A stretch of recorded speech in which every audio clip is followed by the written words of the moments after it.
Salut tout le monde, j'espère que vous allez bien. Comme vous pouvez le voir à ma tenue et à mon maquillage, on n'est pas là pour parler du Cold Winter Challenge, mais pour faire la pile à lire du Pumpkin Autumn Challenge.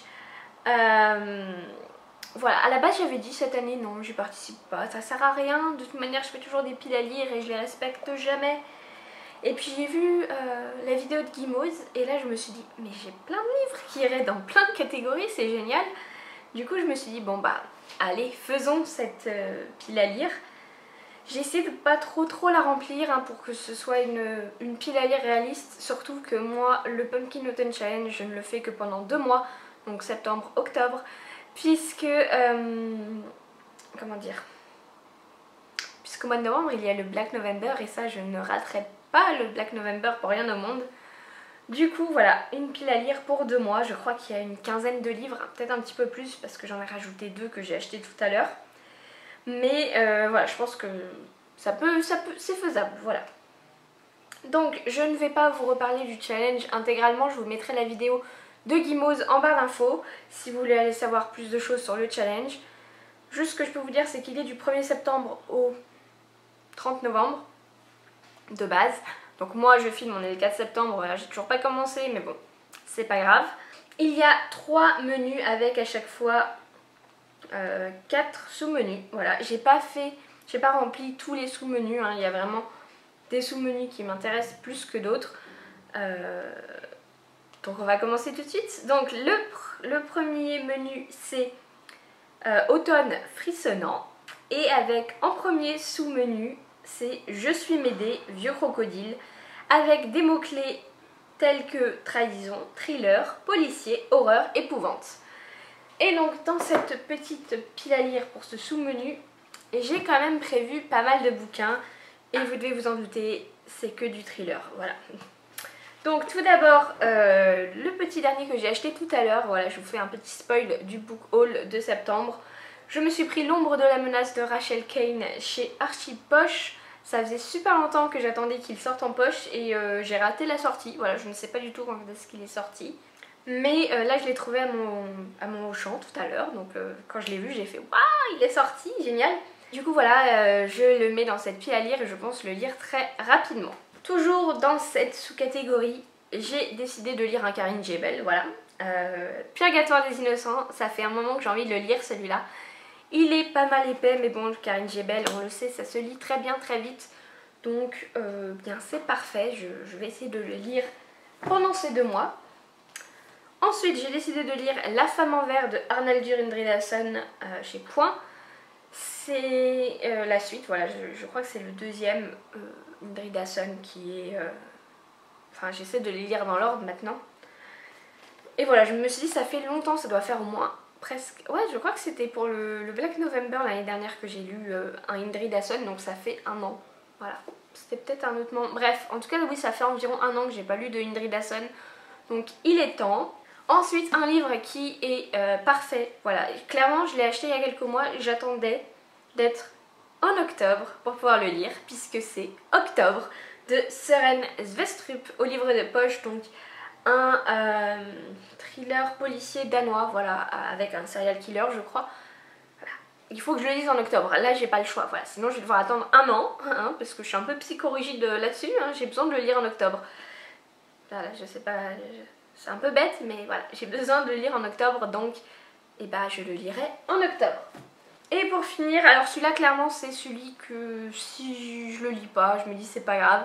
J'ai mis Défaillance de Bay Paris au livre de poche, donc c'est aussi un thriller domestique je crois. Voilà, je me suis dit, ça fait un peu plus d'1 an que j'ai lu Derrière les portes, je l'avais lu en août 2019, donc... bah, il est temps que je lise le 2e pour après lire le 3e et puis après le 4e. Voilà, donc... Mais bon, si je le lis pas, c'est pas grave. On passe ensuite à la catégorie, à la sous-catégorie, les chimères de la sylve rouge. Alors clairement, toutes les références de Gimoz qu'elle a mis pour ces sous-catégories, je crois que j'en ai aucune, voilà. Mais bon, c'est pas grave. Donc, comme mots-clés pour les chimères de la sylve rouge, il y a gothique, vampire, créature de la nuit, les moucherons, ça serait bien qu'ils arrêtent. Et pour cette catégorie, j'ai mis qu'un seul livre, mais quel livre! j'ai mis un pavé. J'ai mis Midnight Sun. Alors oui, vous ne l'avez pas vu en book haul, d'ailleurs il me fait de l'ombre.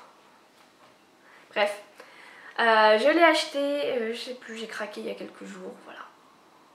Je crois que, non en fait c'était avant que je parte en vacances, je suis allée à la FNAC m'acheter des gels. Et puis je me suis dit, allez, prenons Midnight Sun, soyons fous.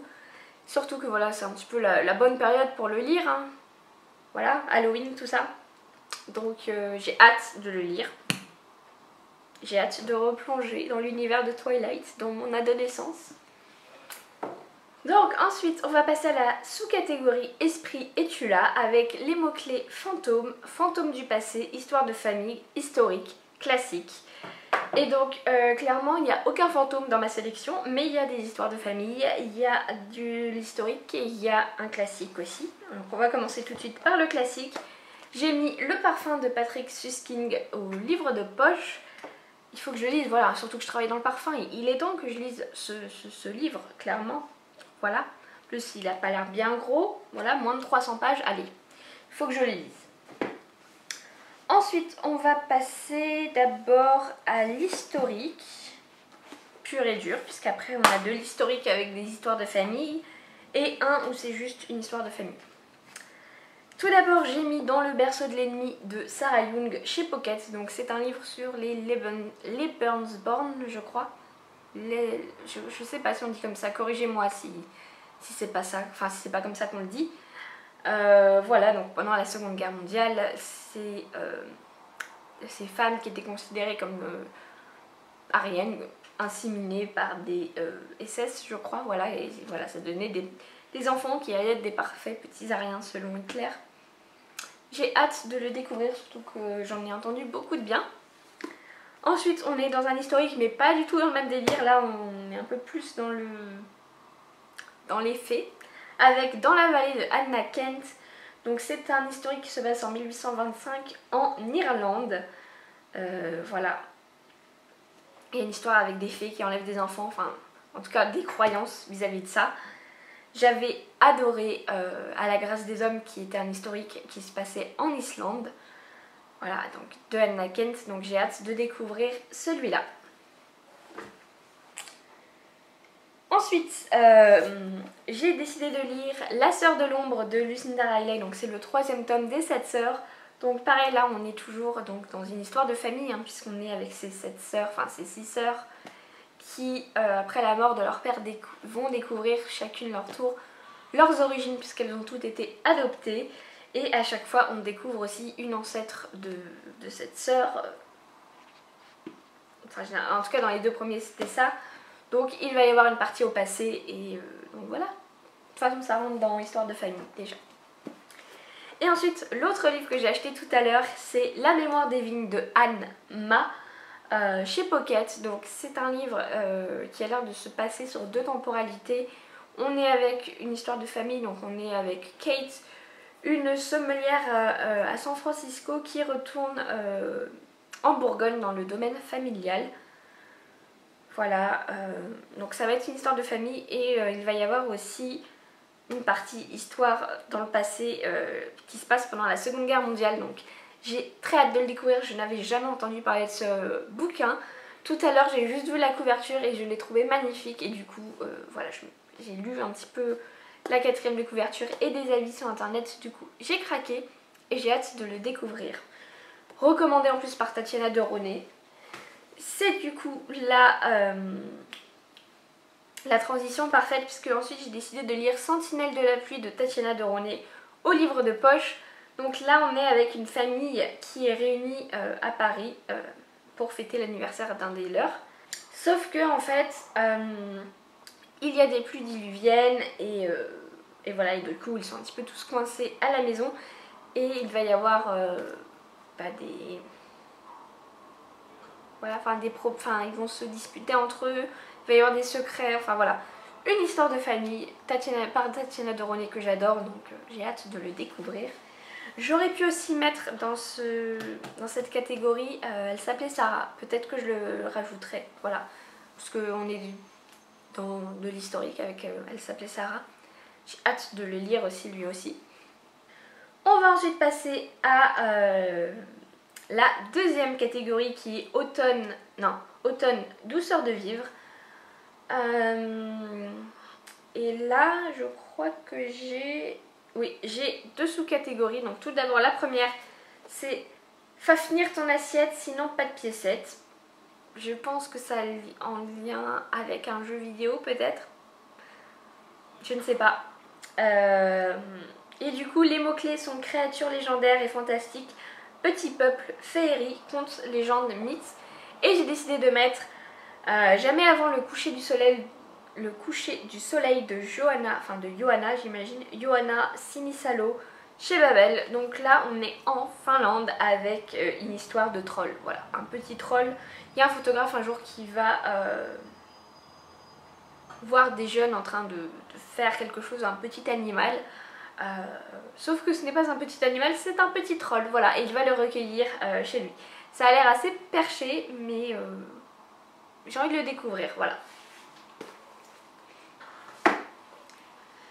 Et ensuite, la deuxième sous-catégorie de ce menu que je vais essayer de remplir, c'est A Window to the Past, avec les mots-clés sorcière, sorcier, magie, SFFF.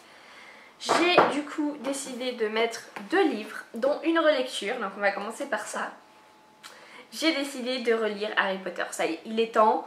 J'ai lu Harry Potter que quand j'étais jeune, voilà, sachant que je me suis arrêtée au 6. J'ai jamais lu le 7. Et du coup, je me suis arrêtée au 6 quand il est sorti. Voilà, je les ai jamais relus depuis. Et j'ai jamais fini la saga du coup. Donc il est temps. En plus, le premier, je me souvenais pas. Enfin, dans ma tête, il n'était pas aussi petit que ça. Il fait à peine 300 pages. Donc voilà. Et ensuite, j'ai décidé de mettre L'Errante de Valeria Montaldi chez J'ai lu. Là, on est sur un livre avec 2 temporalités. D'abord en 1494, où on est avec une jeune femme qui en gros vit dans la forêt, elle fait ses petites décoctions de plantes, tout ça. Et puis elle aide les villageois avec ses remèdes de plantes. On est en 1494, hein, voilà. Vous savez où on va en venir avec ça. Elle va être évidemment accusée de sorcellerie. Voilà, le côté sorcière est là. Et ensuite on est en 2014 avec Barbara Pallavicini, qui est étudiante en histoire médiévale et qui du coup va arriver un petit peu dans la même zone où il y a eu cette histoire avec Britta. D'ailleurs, je vous ai pas dit son nom, Britta, comme ma carafe. Voilà. Elle va dans cette zone-là pour trouver une inscription laissée par une femme reconnue coupable de sorcellerie. Probablement Britta. Hein. Et voilà, il va y avoir aussi une histoire avec un cadavre. Ça a l'air bien, voilà, ça me tente bien. Voilà, il me tente bien, j'ai envie de le lire. Voilà. Ensuite, on va passer du coup à la dernière catégorie qui est Automne des Enchantresses. Et dans celui-là, pareil, je n'ai... Enfin non, c'est le seul d'ailleurs où je n'ai qu'une seule sous-catégorie que j'ai envie de... Enfin, où j'ai mis des livres en tout cas. C'est Nausicaa de la Vallée du Vent. Avec des mots-clés comme nature, nature writing, écologie, post-apo. Et du coup, j'ai décidé de mettre 4 livres. C'est un petit peu ma catégorie avec celle du thriller. Donc tout d'abord, j'ai décidé de mettre Nord Michigan de Jim Harrison chez 10-18. Voilà, parce qu'il y a une feuille. Voilà, c'est l'automne, c'est les feuilles. C'est parfait. J'avais commencé il y a quelques mois un autre Jim Harrison qui est en pause. Je ne sais plus comment il s'appelle. J'ai envie de retenter avec celui-là, voilà. Enfin, je dis pas que j'arrête, que je laisse tomber complètement l'autre, hein, mais voilà, j'ai envie de tenter celui-là parce qu'en plus il y a une feuille, donc j'ai envie de le lire qu'en automne. Ensuite, on va rester dans le nature writing avec Indian Creek de Pete Fromm. Il est temps, je le mets dans toutes les piles à lire ce pauvre livre, il est temps que je le lise. D'ailleurs, ce n'est pas un roman, c'est un témoignage. Est-ce que c'est romancé un petit peu? Je ne sais pas. Mais c'est en gros un hiver qu'on va passer avec Pete Fromm quand il est parti passer l'hiver dans les Appalaches, non, dans les Rocheuses, voilà. J'aime beaucoup ce que fait Pete Fromm, enfin je dis ça, j'en ai lu qu'un pour l'instant de lui, mais j'ai beaucoup aimé et j'ai envie de lire un petit peu tout ce qu'il fait. Donc j'ai hâte de découvrir celui-là. Ensuite, j'ai décidé de lire Une terre d'ombre de Ron Rash chez Point. On est avec un frère et une sœur qui vivent dans un vallon encaissé des Appalaches. La fille est considérée comme une sorcière et son frère du coup est revenu de la Première Guerre mondiale avec une main en moins. Ils sont isolés, bannis et ils mènent une vie fastidieuse et solitaire. Et après la phrase qui me fait rire à chaque fois que je la lis, je commence à bafouiller, il est temps que je finisse cette vidéo. Mais lorsque Laurel rencontre un mystérieux joueur de flûte, sa vie bascule. Voilà. Je l'ai mis puisque je pense qu'on va être pas mal dans le côté nature, vu qu'ils vivent dans les Appalaches. On a une magnifique petite couverture avec une forêt. Moi je dis oui, voilà. Il est temps que je tourne ce livre, ça fait un petit moment qu'il me fait envie. Ah, c'est un thriller apparemment, j'ai l'impression. En tout cas un policier. Bref, j'ai hâte de le découvrir. Et ensuite pour finir, j'ai choisi un livre qui répond un petit peu à la catégorie écologie et à la catégorie post-apo.